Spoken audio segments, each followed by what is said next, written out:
सर्वांना नमस्कार. आजचा हा डॉक्टर आचार्य अविनाशी सेवा पुरस्कार जो मला या भव्य गृहामध्ये प्राप्त झालेला आहे त्याबद्दल मी सर्व बोर्ड ऑफ डायरेक्टर, केशव स्मृती प्रतिष्ठान या सर्वांचं मनःपूर्वक आभार मानते. खरं तर आज सकाळपासनं जे वेगवेगळे उपक्रम केशव स्मृती प्रतिष्ठानमार्फत सुरू आहेत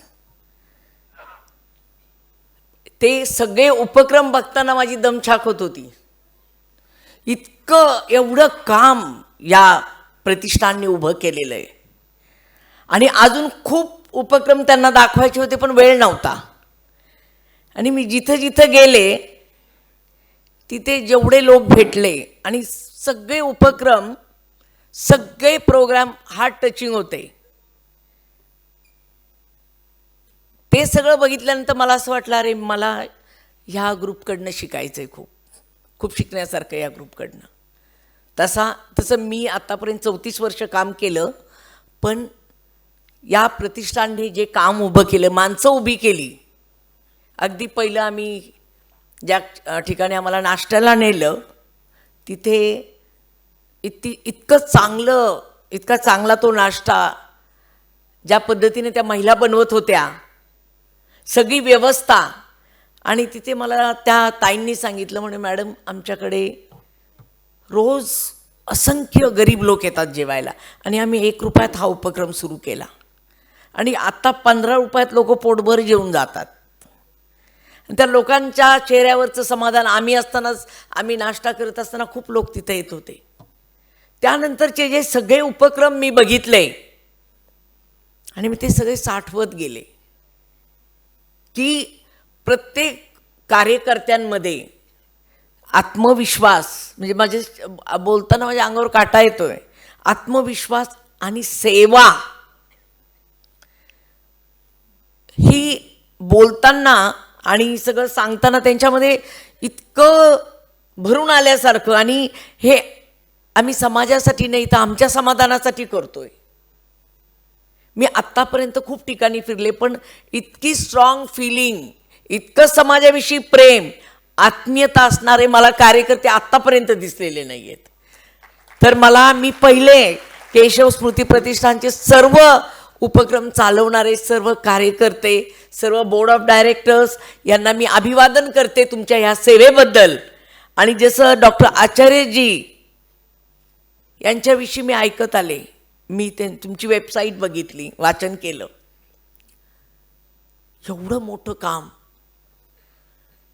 इतकी मोठी सेवा आणि स्वतःचं असं म्हणजे स्वतःचं नाव, हा इगो कुठंच नाही. तर ही खूप गोष्ट मला भावली. आज चंद्रकांत दादा पाटील जे आता उच्च शिक्षण मंत्री आहेत, आमच्या जिल्ह्याचे पालकमंत्री होते, जळगावचे पालकमंत्री होते काही काळ. दादांचे माझे खूप जुने संबंध, 8-10 वर्षापासूनचे. अगदी घरी येण्या जाण्याचे, घरी येऊन चहा, दादा मला फोन करून सांगतात अनुराधाताई मी चहा घ्यायला येतो. आज त्यांचा फोन आला आणि मला म्हणाले की ताई तुम्हाला माझं जळगाव कसं वाटलं. मी तिथे खूप काम केले, माय सोल इज जळगाव असं दादा माझ्याशी बोलले आज बोलताना. म्हणजे दादांची सुरुवात इथपासनं झाली. कितीतरी कार्यकर्ते मी आज अनुभवले. मला खूप असं इनरिच झाल्यासारखं असं स्ट्रेंथन झाल्यासारखं वाटतंय.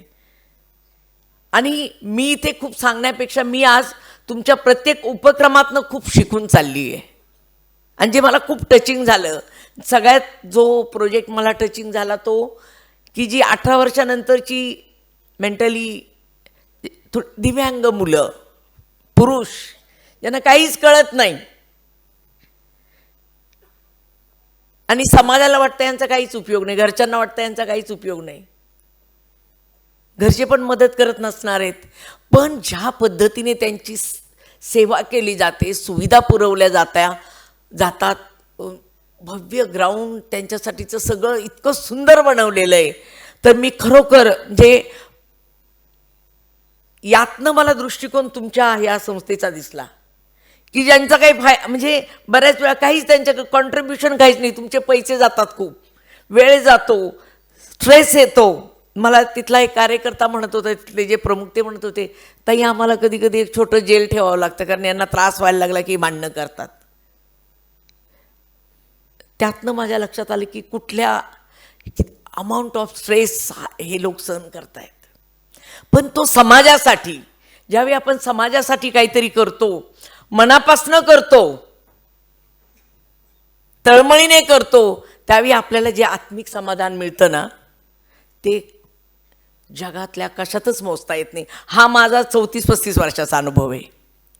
ज्यावेळी मी कोल्हापूरमध्ये काम सुरू केलं, काही नव्हतं माझ्याकडे. आमचं टाऊन हॉल गार्डनमध्ये माझ्या पत्रकार बैठका असायच्या. मी घरातनं चटई न्यायचे, घरातनंच पाणी न्यायचे. पत्रकारांना पाणी, स्वच्छ पाणी द्यायला माझ्याकडे पाणी नसायचं. आणि 2-3 चहावाले आजूबाजूचे त्यांना सांगून ठेवायचे, अर्धा चहा द्यायचा, 2 पत्रकारांमध्ये 1 कप चहा डिवाईड करा. पण माझे विषय मोठे असायचे. जिल्ह्यात एवढी शाळाबाह्य मुलं, एवढी मुलं काम करतायत. तर नंतर 1-2 पत्रकार बैठकीला आल्यानंतर म्हटले, ताई तुम्ही काही चहा वगैरे देऊ नका, आम्हीच तुम्हाला चहा देतो. आणि ना आम्हाला फोनवर सांगा, आम्ही पत्रकार बैठक तुम्ही घेतली असं आम्ही सांगतो, कारण तुमचे विषय खूप मुलांच्या अधिकारांना भिडणार आहेत आणि ताई आमचा तुम्हाला सपोर्ट आहे. तर जसं आज सर इथं सांगत होते की तुम्ही काम करत गेला, समाज सपोर्ट करत गेला. इथं खूप देणगीदार आहेत जे केशव स्मृती प्रतिष्ठानला मदत करतात. तुमच्या सगळ्यांच्या हातांमुळं अनेक लोक काम करू शकले, त्यांचं जीवन उभं राहिलेलं आहे. तसं औनीमध्ये ज्यावेळी मी शाळा मुलांसोबत काम सुरू केलं,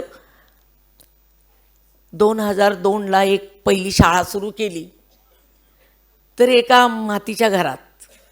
आणि 2005ला महापूर आला आणि सगळं वाहून गेलं. जसं पिक्चरमध्ये दाखवतात, पिक्चरमध्ये असा वारा येतो सगळं, तसं सगळं गेलं वाहून आणि जागा नाही. मग कोल्हापुरातले लोक म्हटले, ताई तुम्ही शहरात या, आम्ही भाड्याने तुम्हाला घर बघून देतो. आणि समाज सपोर्ट करत गेला. आज आमची 1 एकरवर एक चांगली इमारत जी उभी आहे ती समाजाने उभी केली, कारण समाजाला कळालं इथं चांगलं घडत आहे. कधी कधी अशा घटना घडल्या, आमच्याकडे पण आम्हाला सरकारी अनुदान 1 रुपया नाही आहे. अशा घटना घडल्या कधी कधी की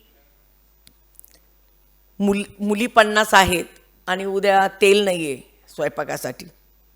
आणि ती आमची स्वयंपाक करणारी बाई म्हणते, मॅडम उद्या मी सकाळी 8ला येईन पण फोडणीला तेल नाही पोह्यांना बघा. आणि मी बघितलं की त्या रात्री कोणतरी तेल घेऊन आलेलं आहे आमच्याकडे. तर असे इतके प्रसंग आहेत.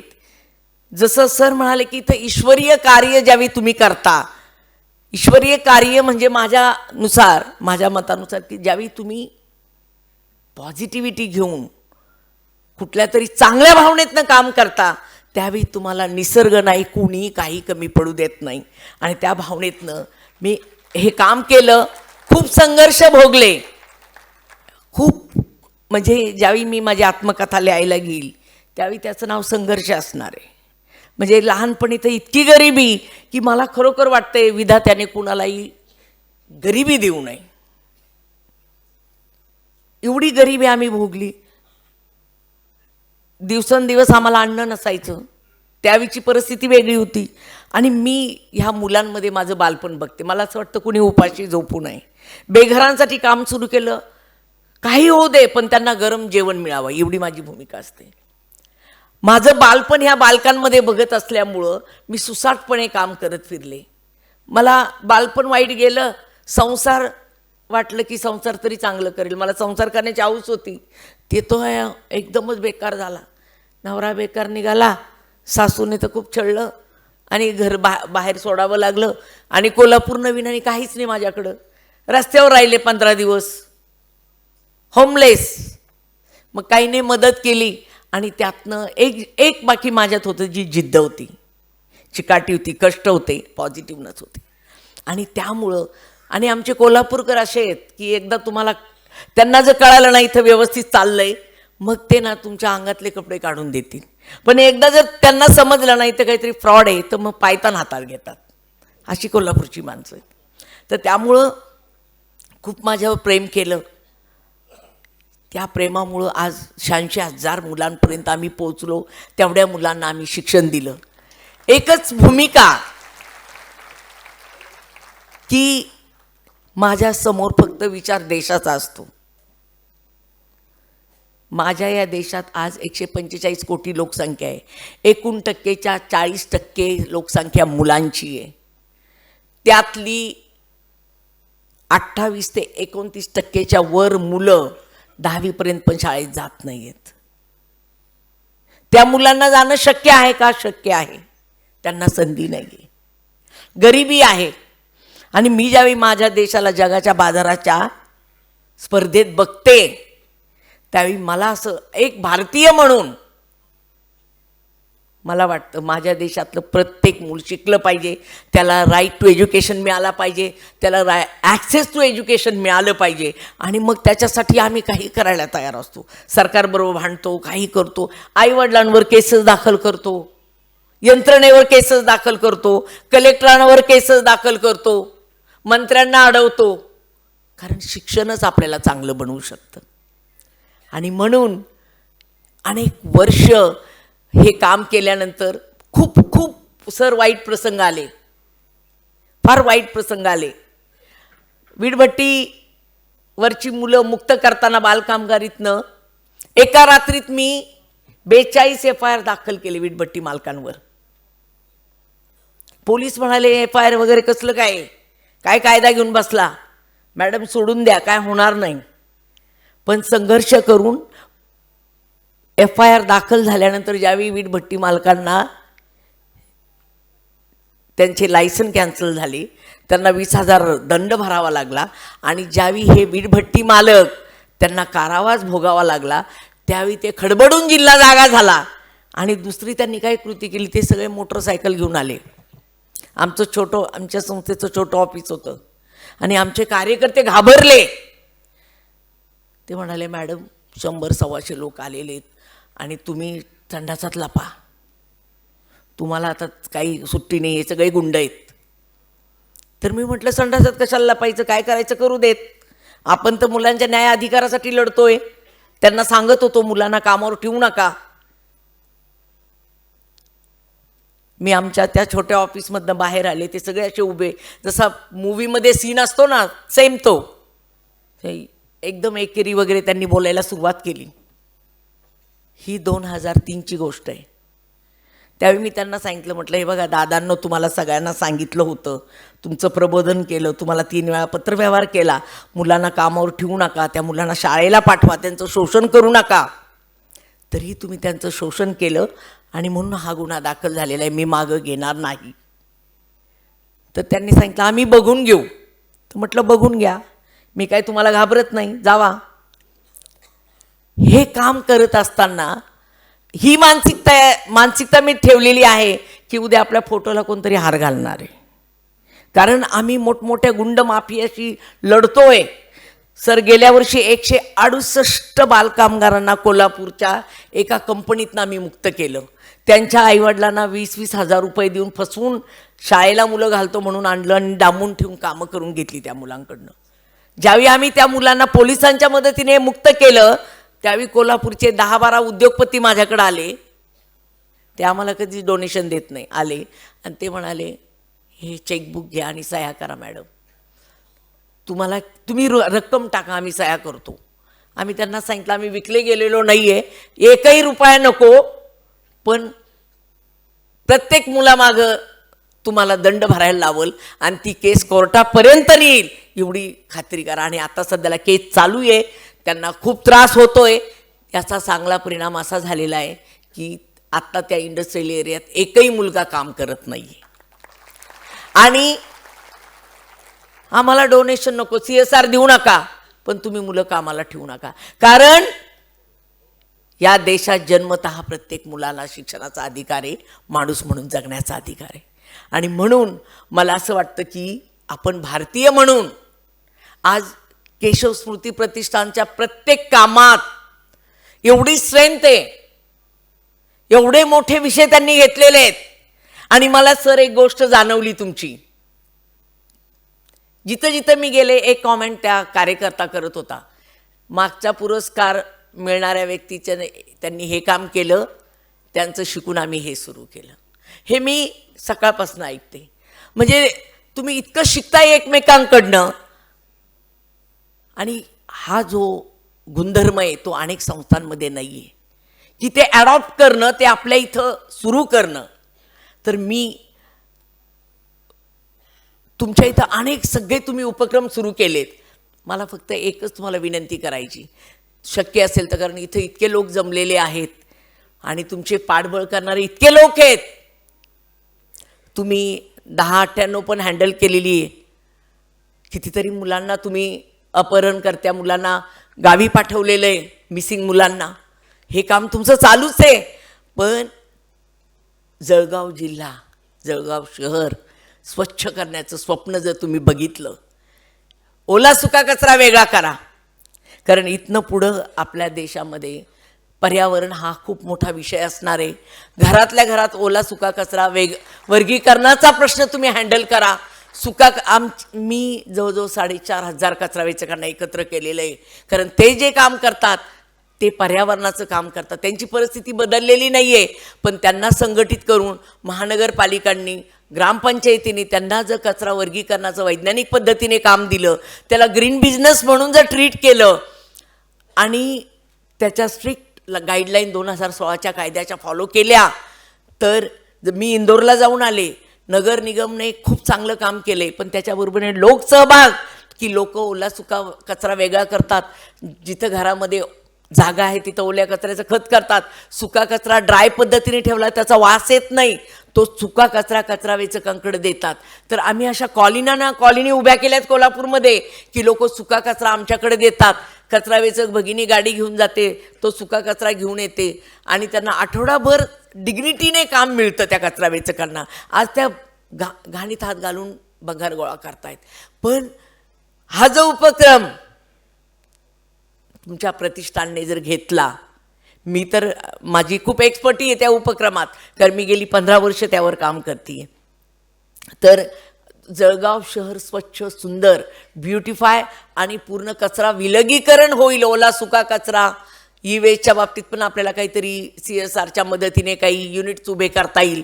तर आमची संस्था, मी तुमच्या प्रतिष्ठानसोबत डेफिनेटली मी काम करेल याबाबत, कचऱ्याच्या बाबत. कारण हा खूप मोठा ग्लोबल प्रश्न आहे आणि आपण जो कचरा जाळतोय त्याच्यातनं प्रोड्यूस होणारा मिथेन हा कार्बनपेक्षा 60% हा हार्मफुल आहे. ज्याच्यातनं होणारे आजार, इथं डॉक्टर असतील, हे क्युरेबल नाही आहेत. तर त्याच्यामुळं आपल्यापासून ही सुरुवात करूया. आणि तुमच्या प्रतिष्ठानसारख्या संस्थेने जर यात लक्ष घातलं, तुमच्या संस्थांचा सुका कचरा काही कचरा वेचकांना देता येईल का, त्यांचं संघटन करता येईल का, त्यांना मदत करता येईल का, त्यांना हँड ग्लोव्ज देता येईल का, त्यांचं ट्रेनिंग घेता येईल का. ओल्या कचऱ्याचं मॅक्झिमम घरी खत करायचं, म्हणजे डम्पिंग ग्राउंडवर जाणार नाही आहे. कारण जसं इथं काही लोक मला मगाशी बोलत होते, पोपटराव पवार, आम्ही एका चर्चेमध्ये, त्याच्यानंतर विलास शिंदे, सरकार किती करणार आहे. कचरा ही आपली जबाबदारी आहे, सरकारची नाही. लोकसंख्या आपण एवढे वाढवून बसलेलो आहे, जगातली कुठलीही महानगरपालिका कचऱ्याचा प्रश्न सोडवू शकत नाही, तो नागरिकांनी सोडवावा लागणार आहे. तर पर्यावरणाच्या दृष्टीने आपण याकडे लक्ष द्यावं. दुसरी गोष्ट, मी आत्तापर्यंत मला 80च्या वर पुरस्कार मिळाले. इतकं छान प्रकारचं शब्दांकन आजच्या ह्या काय म्हणतात त्याला, मानपत्राचं कुणीही केलेलं नाही आहे. तर ज्यांनी शब्दांकन केलं त्यांचं मी खूप आभार मानते. I will keep those words in my hearts. ते म्हणजे मला रुतलेत प्रत्येक शब्द, आणि या पुरस्कारातनं माझी जबाबदारी वाढलेली आहे. मला या ठिकाणी आपल्या ह्या प्रतिष्ठानने माझा म्हणजे मला या पुरस्कारासाठी निवडलं. तुमच्यापर्यंत मला बोलायला संधी मिळाली. मला तुमच्याकडनं खूप शिकता आलेलं आहे. तुम्ही ज्यावेळी केव्हा कोल्हापूरला याल त्यावेळी आम्हाला भेटायला या, कारण कोल्हापूर हे आमच्या माता अंबाबाईचं शहर आहे. आणि ती एनर्जी घ्यायला तुम्ही या, आमच्या संस्थेचं काम बघायला या. परत एकदा तुम्हाला सगळ्यांना पूर्ण बोर्ड ऑफ डायरेक्टर, पूर्ण केशव स्मृती प्रतिष्ठान आणि सर्वांचं मी आभार मानते आणि माझं मनोगत संपवते. जय हिंद, जय भारत.